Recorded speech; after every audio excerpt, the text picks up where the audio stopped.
Welcome. My name is Michael Van Soos, the author of Improve Self-Worth. In this video, I'd like to give a sample of the book. This is from chapter 12, segment 1. Now, before we begin, if you haven't already, you could check out a video about the author.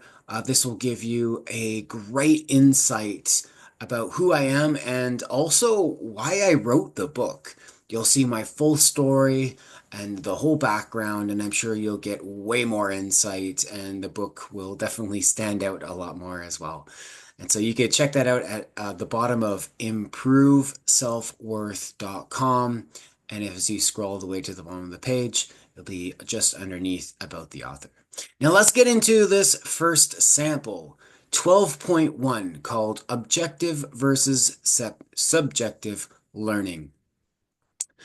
Now, as I go through this, the learning example I did is between a teacher and student. However, this can be related in multiple ways. It could be you're teaching yourself and also a student-teacher relationship. It could also be between parents and their child, etc. But in this example, I just really found that the teacher-student example is just a way simpler way of explaining it.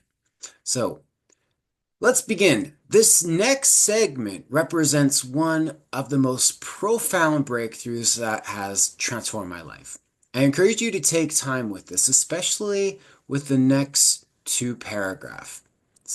Read them slowly and perhaps even revisit them. By embracing the insights in this segment and shifting our orientation accordingly, we can begin to unbind our emotions from our actions, liberating ourselves to express life in a more uplifting and authentic way. Our actions do not define our intrinsic identity or self-worth. Instead, they are shaped by external circumstances, learned behaviors, and accumulated knowledge from others, making them factual and objective rather than subjective to ourselves or others. Recognizing this distinction is crucial as it creates a healthier separation between what we do and who we are.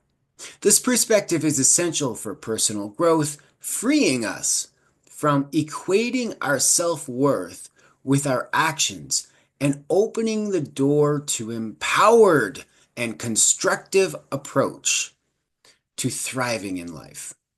When we stop equating actions with identity, we approach life with greater ease and change with less resistance. Actions, being external and amendable, do not define the essence of our being. As we embrace this orientation, this reduces defensiveness, enabling us to view feedback as an opportunity to grow rather than a threat to our self-worth. Instead of justifying or protecting our actions, we can focus on improving them with curiosity and self-compassion.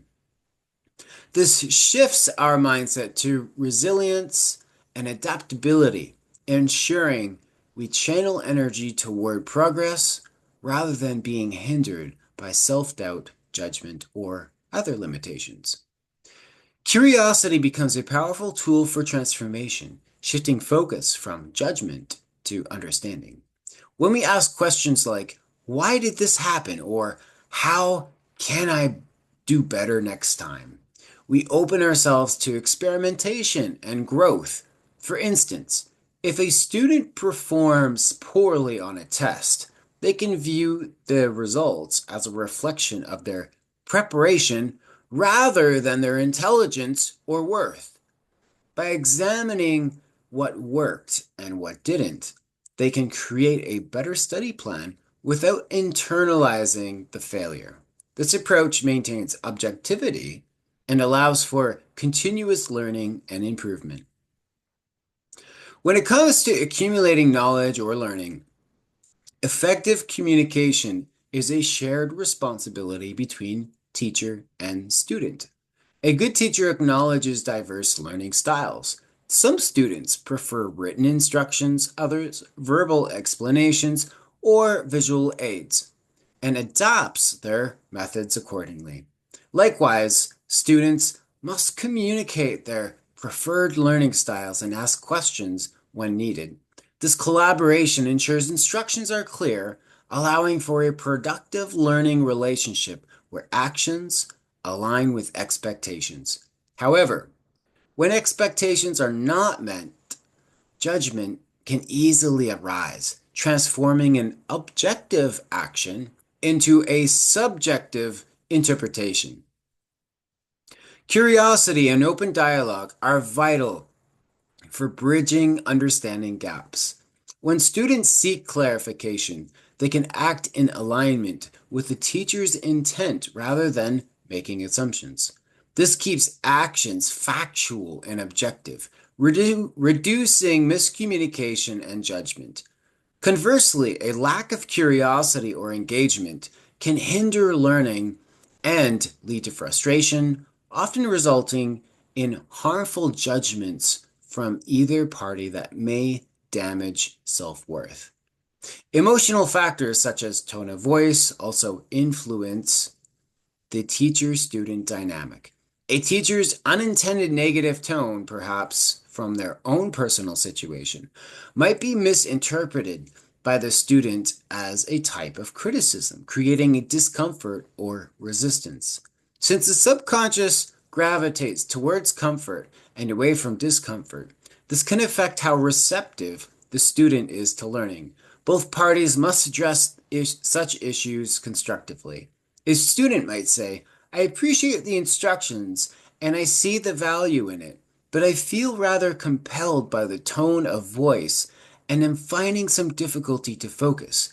Could we discuss this more positively? A thoughtful response from the teacher can restore a supportive and effective learning environment. To truly embrace an objective learning perspective, inner work is essential. The beliefs and judgments we hold about ourselves shape how we interpret information and perceive the world. If rooted in something like self-criticism, these beliefs can distort our perception, leading to misunderstanding and self-sabotage. By examining and refining these subconscious narratives, we gain the clarity to interpret situations objectively and without bias. Inner work builds self-awareness, helping us approach life with openness and curiosity. This process not only enhances how we relate to ourselves, but also strengthens our ability to connect authentically with others, which allows for a more expansive, fulfilling way of learning and living. Thank you so much for tuning in. Hopefully, you enjoyed this sample. There is another one available. Bye for now.